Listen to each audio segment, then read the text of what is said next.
Systems of linear equations. For this lecture, we're going to look at how to solve systems of equations using the substitution and elimination method. A system of equation is basically a set of two or more equations with same set of variables, right? And the solution to a system is a set of values for the variables that would satisfy all the equations. We have two types of systems of equations. We have a linear system versus a nonlinear system. A linear system is basically the variables have an exponent of 1, right? As you notice here, they all have an exponent of 1. Usually, if the exponent is a 1, you're not going to be given that exponent here. A nonlinear system is that at least one of the equations is nonlinear, meaning it has an exponent that's bigger than 1. Special case in linear systems is that we have consistent versus inconsistent. A consistent is an equation that has at least one solution, right? It could be more than one, but at least it needs to have one. Inconsistent is when the equation doesn't have a solution. For this case, basically what would happen is that if you were to graph the equations, they will be parallel. They will not intersect. Whereas over here, they could overlap or they can just cross at some point, right? And then we have dependent versus independent. A dependent system has infinitely many solutions. The equation describes the same line. So basically, if you were to graph them in this case, the equations or the lines will overlap. They're the same line. An independent system has exactly one solution, meaning exactly one solution means if you were to graph it, the graphs will intersect at one point. And we'll look at the graph of each. So if the lines intersect, the system of equations have one solution given by that point of intersection. The system is considered consistent in this case, and the equations are independent because they have one solution. So here's what it looks like. There is one equation and there is the other equation. They intersect at one point, so those two equations would be equal at whatever this x value and this y value are, right? The system has one solution in this case. And the solutions are like an order pair, like x comma y. If the lines are parallel, that means they don't intersect. The equation has no solution. Well, if an equation has no solution, then it's called inconsistent. And this is what it looks like, right? So those two lines are never equal to each other. They never intersect. They don't have like a common point. And if you have equations that are the same, if you graph them, you get the same graph, which means they overlap.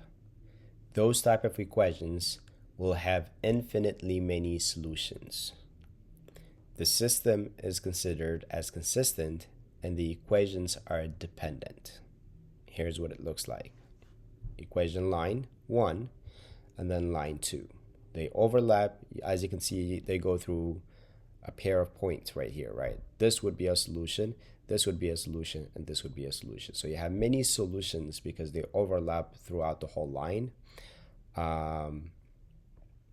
It's not just one solution. You have many order pairs as a solution. Solving systems of linear equations. How do we solve systems of equations? Well, systems of linear equations basically is it's a collection of linear equations with the same set of variables. And the solution to that system should satisfy to all the equations. The methods for solving linear systems, we're going to look at the substitution method.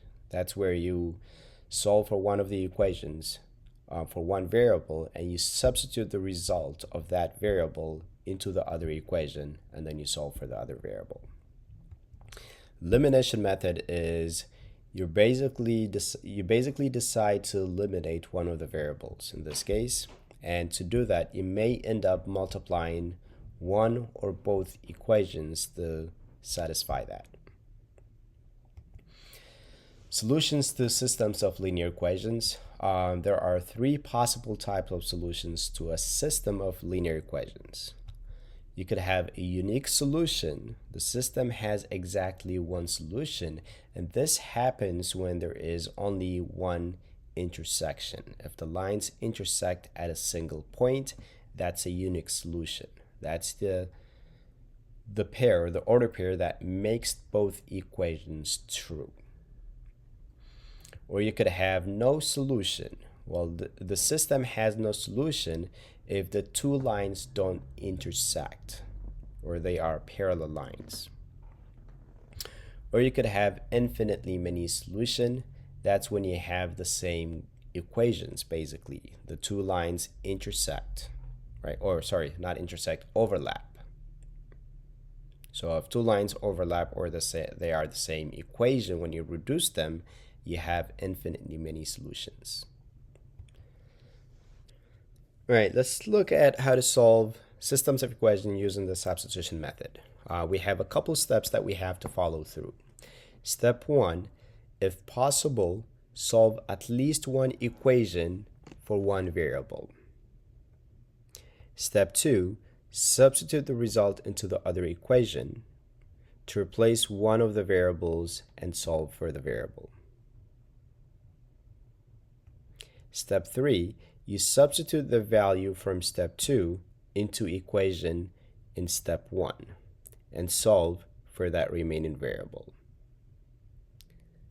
Step 4, check and write solution as an order pair. So the solution should always be written as x comma y. That is, the value of x should be written first and then the value of y after.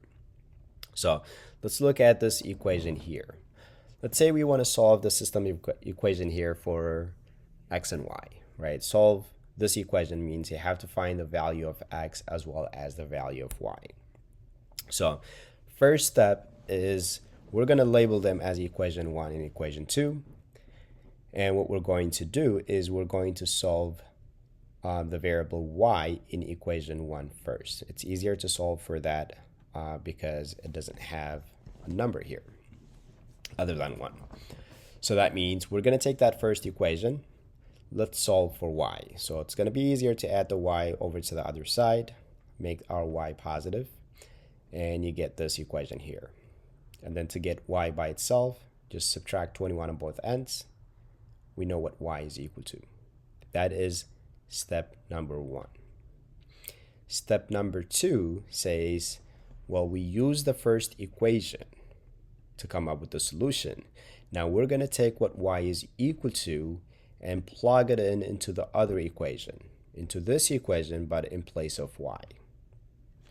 So what we're going to do is we're going to bring down equation 2, and then we're going to substitute 5x minus 21 for y. So that becomes the following right here. And then what you have here is an equation in terms of one variable. The equation is in terms of the variable x in this case, so we can solve for x. So distribute the 3 first. Combine the like terms. 2x plus 15x makes 17x. And then next we can add 63 over to both sides. So that gives you 17x equals 51. And then the last step here would be to divide by 17.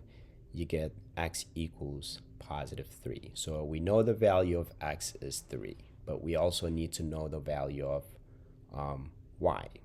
Well, in order to find the value of y, I can go ahead and take this value and substitute here or here. It doesn't matter which equation you use, they both should give you the same result.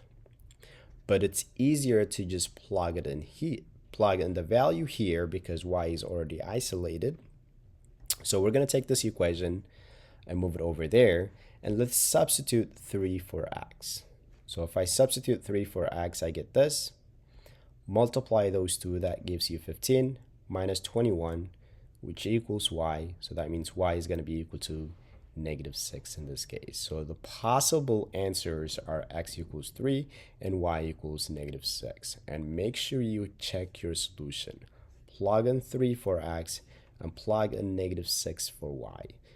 That should be 21 equals 21 is what you should get. If it doesn't satisfy this equation, it's not correct. It needs to satisfy both the equations. So a solution in this case would be 3 comma -6. I've already checked the process here, so that works. All right, let's look at this example 2. In example 2, you can kind of see here that it's easier to solve for the variable y. Since this doesn't have a number, we can just subtract the 2x over. So let's go ahead and solve equation 1 for y. Bring down the equation 1, subtract 2x, you get what y is equal to. Step 2, substitute the result from step 1 into the other equation for the variable y. So we're going to take the -1 minus 2x, and we're going to substitute that here for y. If you do that, you get the following. Distribute the 6. Combine the like terms. -4x plus -12x, or -4x minus 12x equals -16x. And then we're going to add 6 to both ends, which gives us a -16x equals 48. And then, since -16 is being multiplied to x, to undo that, we have to divide by -16 on both ends. That gives you x equals -3. And then to solve for y, in step 3, we're going to take our x value and plug that into what we got in step 1, which is, this is what we got in step 1. So if I replace my x by a -3, I get this. And then of course, if I simplify this, -2 and -3 makes a +6. And then if I add those, I get a 5. So step 4 is to check the solution. Well, we got x equals -3 and y equals 5. Let's verify if those values satisfy the two equations. We'll start with equation 1. Let's plug in -3 for x and 5 for y, and simplify this. Combine the like terms. -6 plus 5 is -1 equals -1. That checks. That works. But it also needs to satisfy the second equation. Well, if we plug in -3 for x and 5 for y, we get this. Simplify and add the like terms, you get 42 equals 42, which works in this case as well. So our solution in this case would be x equals -3 and y equals 5. As an order pair, would be written as -3 comma 5. The x value comma the y value. Example 3. Let's pick an equation that we want to solve for one of the variables. Let's say we stick with equation 1. So let's solve equation 1 for x. So bring down equation 1. First, we're going to add the 6y. Now, to get x alone, since 3 is being multiplied to the variable, we have to divide everything by 3. And that gives you x equals 2y plus 2/3. Now step 2 says to take what you got in step 1 and plug it into the other equation for that same variable, which is x in this case. So let's bring down equation 2. Let's plug in 2y plus 2/3 for x. And that will give us the following equation here. Next step is to distribute the 5. So if we distribute the 5, 5 times 2y would give you a 10y, and then 5 times 2/3 would be a 10/3 y, and then of course bring down the 4y equals 1. Now the next step from here would be to just get rid of the fraction. I don't like dealing with fractions, so let's go ahead and get rid of this fraction. So let's multiply everything by 3 to get the following results. 3 times 10 is 30y, and 3 times 10 thirds. Well, the 3's cancels, you're basically left with 3, and then 3 times 4y is 12, and 3 times 1 is 3, right? Now we can combine the like terms. 30y plus 12y gives you 42y, plus 10 equals 3. Let's subtract the 10 on both ends. And then we have 42y equals -7. Now, over here, we're going to divide by 42 because 42 has been multiplied to y, and inverse of multiplication is division. So let's divide both sides by 42. Y equals -1/6. So that's what we know about the value of y. Now, the next step, which is step 3, is to find the value of the remaining variable by back substitution, right? We can take what we got in step 2 into step 1. So we know that y is equal to -1/6. We also know that from step 1 that x equals 2y plus 2/3. So replace y by -1/6. Let's plug it in. We get 2 times that plus 2/3. Well, 2 times -1/6 is -2/6, or -1/3, if you simplify it. And then if you add those fractions together, they have the same denominator, so they're like fractions. You can add the top numbers. -1 plus 2 is +1, so you get a 1/3 as your value of the x. Step 4 is to check whether those values make the equation true. Equation 1 and equation 2. Let's plug in 1/3 for x and -1/6 for y. Well, if we do that on that side of the equation, that simplifies into 1 plus 1, which equals 2. Now this is 1 because 3 times 1 is 3, divided by 3 is 1, and then of course the same thing. -6 times -1 is +6, and divided by 6 would give you a 1 as well. So we know that 2 equals 2, that works. On this end, if we plug in the values, this is what we get. And if we simplify it, 5 times 1 is 5, so you get a 5/3, plus 5 times -1 is -4, so that would become a -4/6, which simplifies into 2/3. Right? This negative is coming because negative times positive is a negative, and then 4 times 1 is 4, and 4 divided by 6 simplifies into 2/3.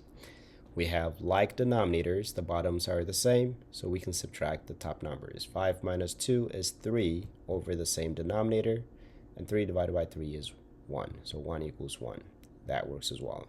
So our solution in this case is x equals 1/3 and y equals -1/6. As an order pair, it's the x value comma the y value. Now, the method of elimination.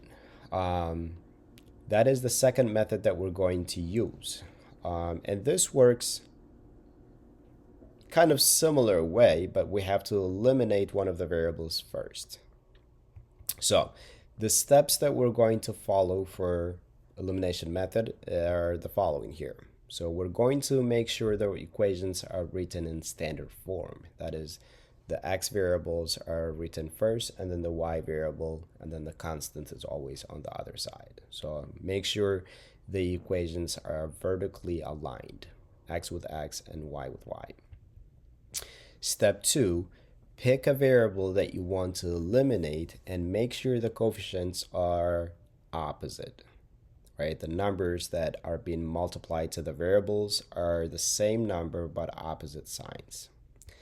Step 3, you can add straight down. One of the variables should be eliminated.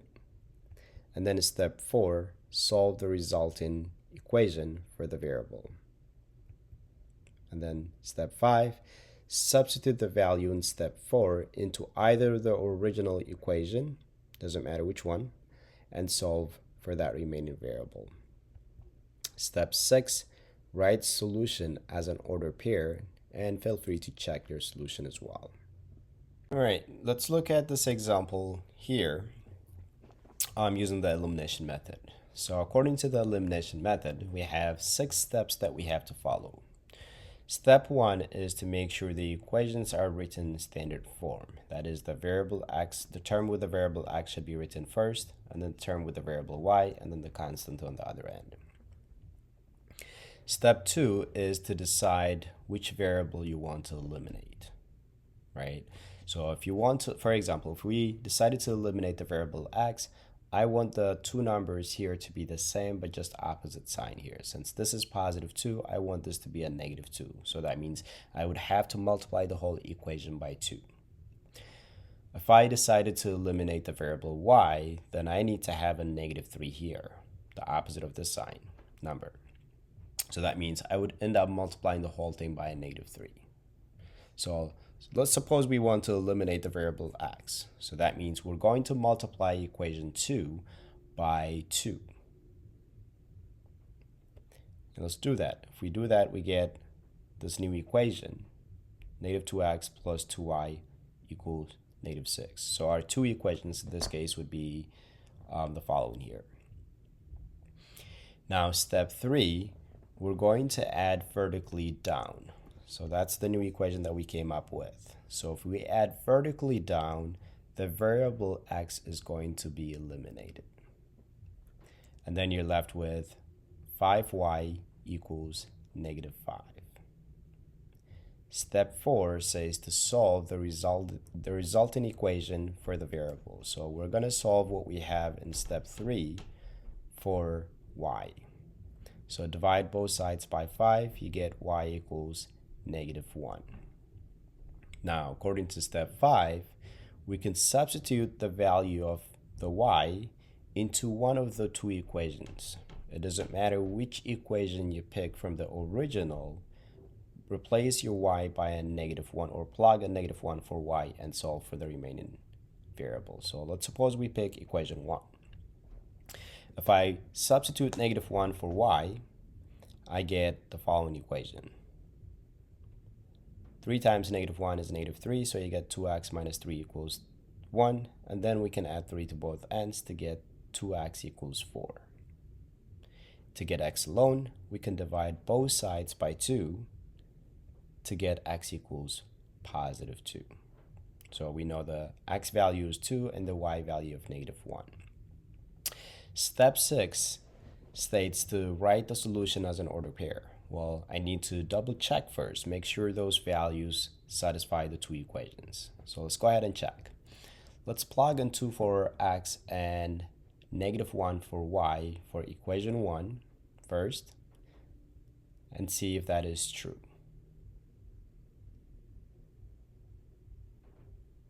Which eventually you get 1 equals 1, that works. And then let's make sure it works for equation 2. Plug in positive 2 for x, and then negative 1 for y. That works as well. So our solution in this case would be x equals 2 and y equals negative 1. So the solution as an ordered pair would be the x value 2, comma, the y value negative 1. So the only value that would work for this equation, or that would satisfy this equations, is that if x equals 2 and y equals negative 1. Let's look at one more equation here. Let's suppose we have this equation here, and we want to solve this by the method of elimination. So step 1, it's already in that form. Step 2, decide which variable you want to eliminate first. Well, let's say we want to eliminate the variable y. If I want to eliminate the y, both 4 and 6, they go into 12. So that means I can multiply the first equation here by 2, and then the second equation by 3, because we want the coefficients to be positive 12 and negative 12, basically. So to make this a 12, I had to multiply by 3. To make that a 12, I have to multiply by 2. So we get the new equation here for that first equation, and then the second equation would be this right here. Now we're going to use those new equations that we have to continue the process. So step 3, we're going to use those. Add straight down. So what we came up with if we add vertically down, those 12y and 12y cancels. They're opposite signs. 6x plus 15x gives you a 21x. And then, of course, if you add this, you get a 7. Step 4, solve the resultant equation for the variable x in this case. So the equation that we have in step 3, solve for x. Well, let's divide by 21. You get x equals 1/3. And then in step 5, whatever you got in step 4, if you know the value of one of the variables, just go back to the original problem and plug that into that variable x. And it doesn't matter which equation you pick, they should both give you the same results. So let's go ahead and use equation 1. If I plug in 1/3 for x, I get this. 3 times 1/3. Well, 3 times 1 is 3, divided by 3 is 1. So you get 1 minus 6y equals 2. And then, of course, we can subtract 1 on both ends. And that will leave us with negative 6y equals 1. Next step would be to divide by negative 6. And that gives us y equals negative 1/6. Now, step 6, we have to write our solution as an order pair, but let's make sure it works first. Let's check. Let's plug in 1/3 for x and negative 1/6 for y in both equation 1 and equation 2. So in equation 1, if we plug those in, we get this. 3 times 1/3 is 1, and negative 6 times negative 1/6 is 1 as well. So you get 1 plus 1 equals 2, which satisfies the equation 2 equals 2. That works for equation 1. Let's make sure it works for equation 2. Plug those in. And if I distribute, this is what I get. Now, 5/3 minus 4/6, they don't have the same denominator. So that means we have to either make them the denominators the same, or we can just use a calculator to simplify this. What you can do is you can multiply this by 2, multiply this by 2. That way the denominators would be the same. And if you multiply this by 2, you get a 10, and 10 minus 4 is 6, so you get 6/6. Or you could have simplified this too. If you simplify this, you get 2/3, where the denominators are the same, and therefore you get 3/3, which is 1. That works. So the solution for the system is x equals 1/3 and y equals negative 1/6. Mike and Victoria are selling fruits for a school fundraiser. Customers can buy small box of orange and large box of orange. Mike sold 3 small box of orange and 14 large box of orange for a total of $203. Victoria sold 11 small box of orange and 11 large box of orange for a total of $220. Find the cost of 1 small box of orange and 1 large box of orange. So let's let S represent the cost of 1 small box of orange, and L represent the cost of 1 large box of orange. Then what we have is that Mike is selling 3 small boxes of orange and 14 large box of orange. So that means 3S plus 14S is going to be equal to the total cost, which is 203. Victoria sold 11 small and 11 large for a cost of 220, so that would be 11S plus 11L equals 220. Here's the 2 equations. Now from here, let's solve equation 2 for S, this equation. So that means we're going to subtract 11L on both ends, so we get 11S equals 220 minus 11L. Divide both sides by 11 to get S alone. So S equals 20 minus L. From the previous page, we know that S equals 20 minus L. Now we can substitute 20 minus L into the first equation for S. Here's the first equation. If I replace S by 20 minus L, this is what I get. And then distribute the 3 gives you 60 minus 3L plus 14L equals 203. Combine the like terms. Negative 3L plus 14L gives you that 11L, right? If I combine those two, this is what I get. And then we can subtract 60 on both ends. We get 11L equals 143. Divide by 11, we get L equals 13. And L is the cost of 1 large box of orange. And then, since we know the value of L, we can substitute that into this equation right here, right? So that means S equals 20 minus 13, which in this case would be S equals 7. So the cost of one small box of orange is $7, and the cost of one large box is $13. Example 3. Sam wants to blend 2 coffees to make a smoother mix. The first is from Brazil, selling for $8 per pound. The other comes from Ethiopia and costs $5.50 per pound. If Sam ends up with 6 pounds of coffee worth $38, how much of each kind did Sam get? Well, we have 2 types of coffee, one from Brazil and one from Ethiopia. We know that the one from Brazil costs $8 a pound, and the one from Ethiopia is $5.50 a pound. I know he made a mix of those two to come up with the 6 pounds, and the total cost for that is $38. Now the question is, how much of each did he mix? Well, let's let B represent the coffee from Brazil and E represent the coffee from Ethiopia. So that means B plus E is going to be 6, because when he mixed those 2 types of coffee, he ends with 6 pounds of it. Now the second equation is going to be in terms of how much he's spending for that, right? How much he's paying. Well, we know the coffee from Brazil cost $8, so that means 8B plus the 550E should be equal to the total cost, which is $38. And that's the cost of the Ethiopian pound, and this is the coffee from Brazil. Now, we're going to have to use elimination method to solve for the variables. So let's go ahead and eliminate the variable E. In order to eliminate the variable E, I need to multiply this first equation by negative 5.5 so that I end up with the same number but opposite sign here. That gives me that new equation here. Now, we're going to combine this new equation with equation 2 to eliminate the variable E. So if I add vertically down, if I combine those two, that gives me a 2.5. This gets eliminated, and that equals the number 5. Let's divide both sides by 2.5.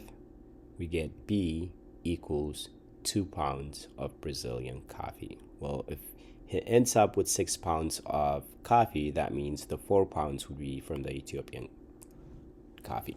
But let's go ahead and through the process here. So now we can substitute 2 for B into either equation 1 or 2, doesn't matter. Let's choose equation 1. If I substitute 2 for B, I get 2 plus E equals 6, and subtract 2, you get E equals positive 4. That means he mixed it. So the two mixed are 4 pounds of Ethiopian coffee and 2 pounds of Brazilian coffee to come up with the 6 pound. All right, example 4 is we have a farmhouse shelters 11 animals. Some are goats and some are ducks. Altogether, there are 34 legs. How many of each animal are there? So we know that we have 11 animals in total, right? So that means goats plus ducks should be equal to 11. So let G represent the number of goats, and let D represent the number of ducks. So that means G plus D equals 11. That's because we have 11 animals. The second one is going to deal with the number of legs, right? A duck has 2 legs and a goat has 4 legs. So that means 4G plus 2D should equal to the total legs, which is 34. And now we have 2 equations with 2 unknown variables. We can either use substitution or elimination method. Let's go ahead and use elimination method. So if I want to eliminate the variable D, I'm going to multiply the first equation by negative 2.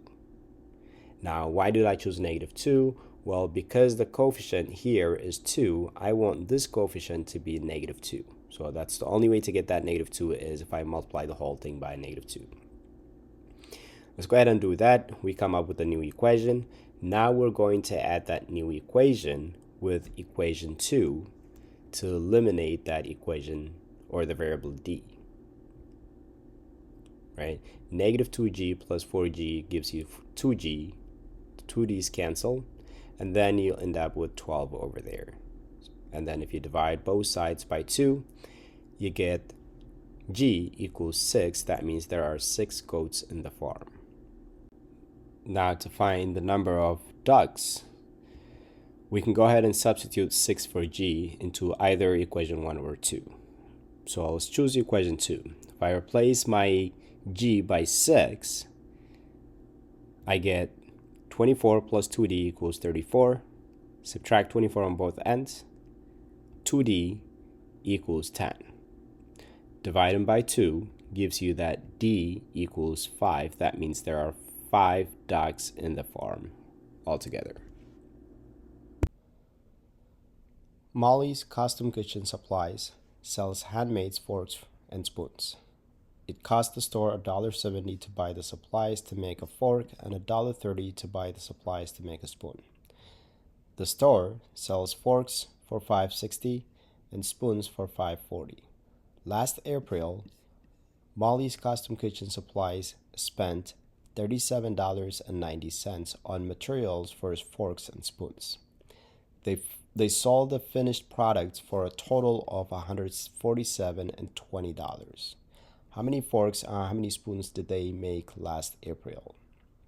Okay, so let's let F represent the number of forks and let S represent the number of spoons. So what we know is that it cost the store $1.70 to buy the supplies to make a fork and $1.30 to buy the supplies to make a spoon. So $1.30 times S and $1.70 times F should equal to the total amount they're spending to buy those materials. Well, $37.90, which is the same thing as 37.9. That's our equation 1 deals in terms of supplies. Equation 2 is going to be how much do they sell them? Well, they sell the forks for $5.60 and the spoons for $5.40. They sold the finished product for a total of $147.20. So that means $5.60 times F plus $5.40 times S should be equal to the total money they're getting, which is $147.20 or 0.2. Now from here, we just need to solve for one of the equations. We can either use the substitution or elimination method. They should both give you the same answers. So let's go ahead, let's multiply the first equation by 10 to get rid of the decimal. So if I multiply the first equation by 10, basically what happens is the decimal point moves to the left, or sorry, to the right one. So it becomes 13s plus 17f equals 379. Now solve for one of the variables. Well, let's say we want to solve for s. Well, let's solve for s on this next slide here. So we're going to subtract the 17f first to get this equation here. And then since we are solving for s, to get s alone, let's divide both sides by 13. We get s is equal to this right here. Now, once you know what s is equal to, you can take what s is equal to and plug it into the other equation, which in this case would be equation 2. Here is our equation 2. Let's plug in this fraction right here into s. And let's distribute this 5.4 to get this equation right here. And we don't like to deal with fractions, so let's multiply everything by 13. Now if I multiply the first term here by 13, the 13s are going to cancel, so you'll be left with this. Multiplying the second fraction here by 13, same thing, 13s cancel, so you have this number minus this, plus 13 times that would be 72.8, and 13 times this number would be this big number here. Now we have an equation in terms of one variable.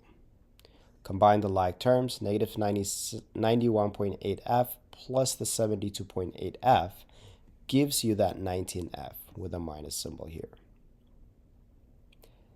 And let's remove this over to the other side by subtracting.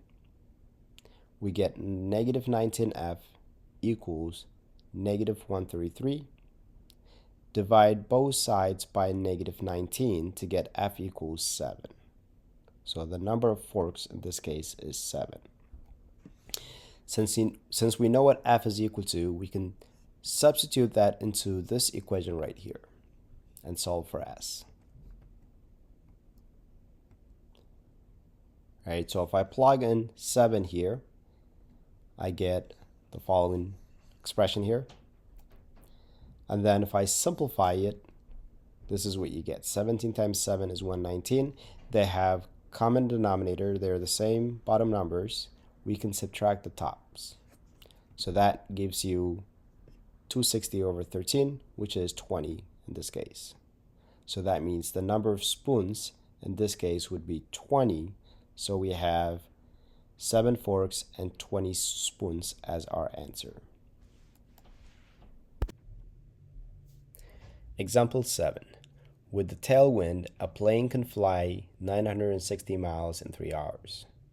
Going against the wind, the plane can fly the same distance in 9 hours. What are the wind speed and the airspeed of the plane? Okay, so what we have is we have an airplane. If it's a tailwind, it takes 3 hours to cover 960 miles. And if it's a headwind, it takes 4 hours to cover the same distance. So let A be equal to the airspeed and W be equal to the wind speed. We also know that the ground speed is going to be the airspeed plus or minus the wind speed, depending whether it's a tailwind or a headwind. Okay, let's look at the table here. So if it's a tailwind, the ground speed or the rate is going to be the airplane plus the wind speed, right? Because it's coming from the tail end, it's kind of pushing the airplane, so the speed should be increasing, right? It's going to be the wind speed plus the airplane speed. If it's a headwind, it's going to be a subtraction. It's going to be A minus W because the wind is kind of pushing the airplane backwards.